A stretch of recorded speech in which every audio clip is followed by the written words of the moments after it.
I don't know how it's possible, but this comedian just recently turned himself into even more of a joke because he went back onto Joe Rogan and somehow turned this podcast into another meltdown and public crash out. So during a recent appearance on the Joe Rogan Experience, comedian Donnell Rawlings found himself talking about a situation that most people assumed was long over. But apparently this situation that happened years ago still lives rent-free in his mind. There's some criticisms that are good for you because some criticisms make you evaluate what you're doing and say, okay, well, what I need to do is be undeniable so these critics mean nothing to me. I will say this. I hear you, Joe. I tried that with them motherfuckers on your shirt.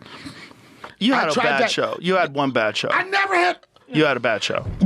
You had a bad show. Please don't do this to me, all right? You did. You had that one bad show where you went back and forth. Did you walk off the show? Responding to "Did you walk off a show?" by walking off the show is just peak irony. I mean, what Joe is saying about criticism is true. Sometimes you just have to deal with backlash, and sometimes you have a bad night. This is just a part of that job. Unfortunately, as a comedian or any entertainer, you kind of just have to accept that not everything you say is going to land. Sometimes the ideal outcome doesn't happen, but you just kind of have to deal with that and keep it pushing, because what else are you going to do? Crash out on the Joe Rogan episode? Apparently that's what he did. But apparently when Joe Rogan said you had a bad show, the floodgates opened. So apparently he was referring to Rawlings' 2021 appearance on the live comedy show Kill Tony, where Rawlings pretty famously walked off. And I'm saying famously pretty lightly here because sure, there's a lot of people that know of this, but it's still like relatively niche because it's like famous within, you know, the people who are really interested in stand-up comedy in the podcast sphere. So, I mean, it is a big community, but if you just go ask a random person on the street, most likely they're not gonna know about this incident. However, according to Rawlings, in this incident, he didn't walk off. That's what he's claiming here. He's essentially saying that the narrative around this entire situation has been unfairly shaped by online commentary. He also said that he was on stage for hours, he'd been drinking a lot, and then suddenly he like crashed out on Joe because he realized, oh wait, Joe was wearing a Kill Tony t-shirt. That was all to provoke him. Definitely not because they're in the same community. No, he's absolutely wearing a shirt to piss off his guest. But anyway, Rogan offered to change shirts, the shirt came off, and then we went onward with the podcast. You're provoking me because we broke this down, and I don't want to keep going. I didn't think of this when I was wearing this shirt. I'll change the shirt. No, it's okay. Put something over. Shirt. I never wanted to do the show. But you came back on, you had a good show. I didn't walk off. I had some other shit to do.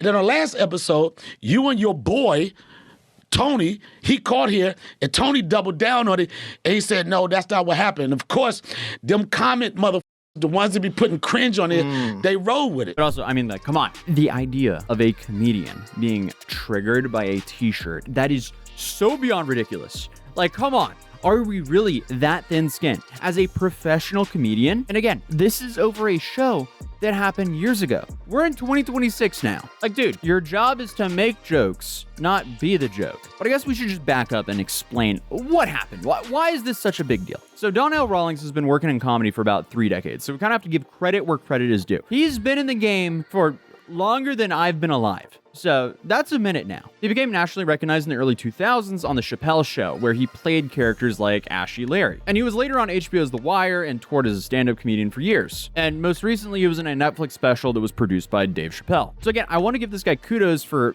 being in the game for so long. But again, one would think with this kind of tenure that his skin would be a little bit thicker. Because again, this isn't some like young comic who's melting under pressure. No. This is a guy who's essentially a legacy character here. Dude's a veteran with a 30-year career. This is embarrassing. Why are you melting down over a situation that happened 4 to 5 years ago?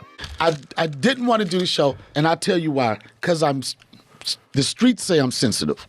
You are a little sensitive. Can I not have your opinion and just listen to me, please?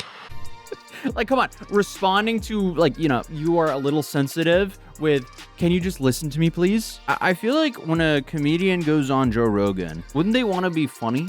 Why do they want to have a therapy session? Like, obviously, you can mix in a little bit of therapy, but, I mean, the focus should be to make an entertaining show, right? Wrong? I don't know. But like I said earlier, the incident in question happened in 2021, and it happened on the Kill Tony show. The Kill Tony show is a controversial show, but it's ran by Tony Hinchcliffe. And the format is essentially a roast-like show where you have aspiring comics They have a minute on a hot mic, and then you have a panel of essentially judges who are also more established stand-up comics, and you kind of have a back-and-forth roast battle between them after the 1-minute stand-up session by the newcomer. It's supposed to be unpredictable, and it's produced a lot of very funny moments. But with this show format, no one on stage is immune to getting clowned, including the guests. So that night, from early on in the episode, Rawlings repeatedly interrupted the hosts while the rules of the show were being explained. It also seems like he just struggled to keep his mouth shut. So, as the episode went on, he spoke over performers, he cut off the host, and he disrupted the show. Donnell Rawlings has completely destroyed his own career, and it's entirely his own fault. He was once known for his time on Chappelle's Show and other television appearances, but those days are long gone. And midway through this episode, a comedian by the name of Alamine, a golden ticket winner who had earned a guaranteed future appearance, took the stage. And after Alamine's set, a roast exchange began between him and Rawlings. Let's go. You have no career. You travel for a minute. A minute? How you gonna turn on me? I'm not turning on you. I was just saying I had to work for it. Fuck you. Twice. I can't believe this. Getting scared.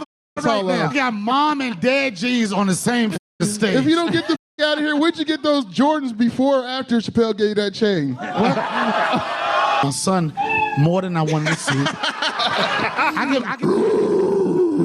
You can do all the sound effects. Yeah, I mean, so what started as a standard back and forth got weird really fast. Clearly, Rawlings seemed extremely frustrated here, and the whole tone shifted from being, somewhat lighthearted to pretty tense. And I mean, that sucks. If you're running a show format and suddenly the whole vibe of the show shifts to a very tense vibe because you have a drunk comic on stage, that's not quite ideal. And that also kind of puts him in the line of fire for even more jabs. But shortly after, as another comic was introduced, Rawlings decided to just leave. And no, he did not return on stage that night. He apparently just kind of left for good. And he made 300 million excuses about it, but at the end of the day, he got up and left mid-show.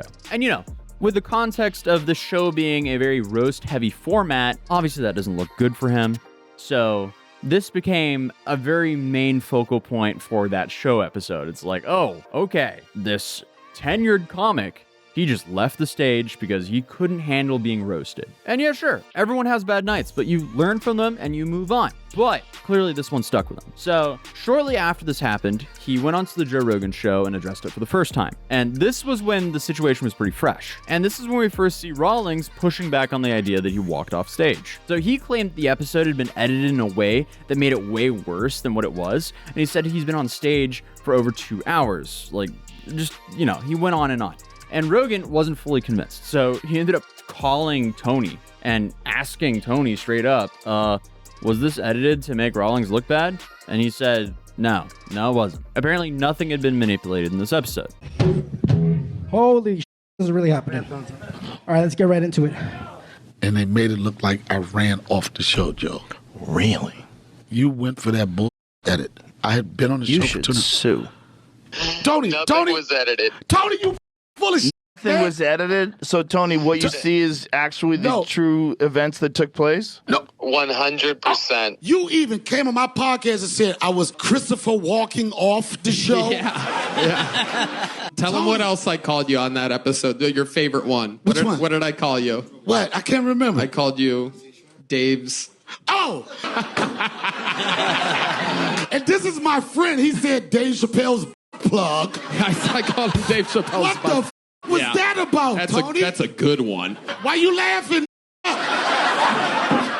He also mentioned there was photos of Rawlings outside of the venue, meaning he did leave the stage and he didn't just go for the bathroom. No, he left for good. Black on black crime. He pitted 2 black guys against each other. Oh, wait a minute. I thought you said that you went to the bathroom and none of that stuff happened. They edited it. I went to the bathroom. He said that he was going to the bathroom, but he walked all the way out the front door. I mean, why not just say that you were drunk and you had a bad show and just let it die? Why are you still defensive and stuck on this topic? Again, it just doesn't make sense whatsoever.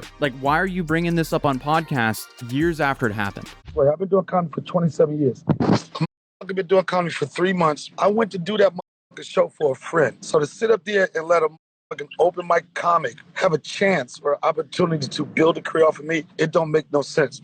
And another thing, you said you lost respect for me. I never gave a you have respect for me at all. And another thing, comedians are sensitive. And what's your point? Why did I leave? Because I was there for 2 hours and I didn't want to fucking be there no more. That's it. What's your next question? All right, man. You just look like a little bitch is all. Okay, and I say that, and you know what? You are a little bitch. And you what we call a troll, motherfucker. I feel like I'm stating the obvious here, but if you feel like someone's being a troll, maybe don't engage with them. Hello? Just turn all of this into a joke and let it die.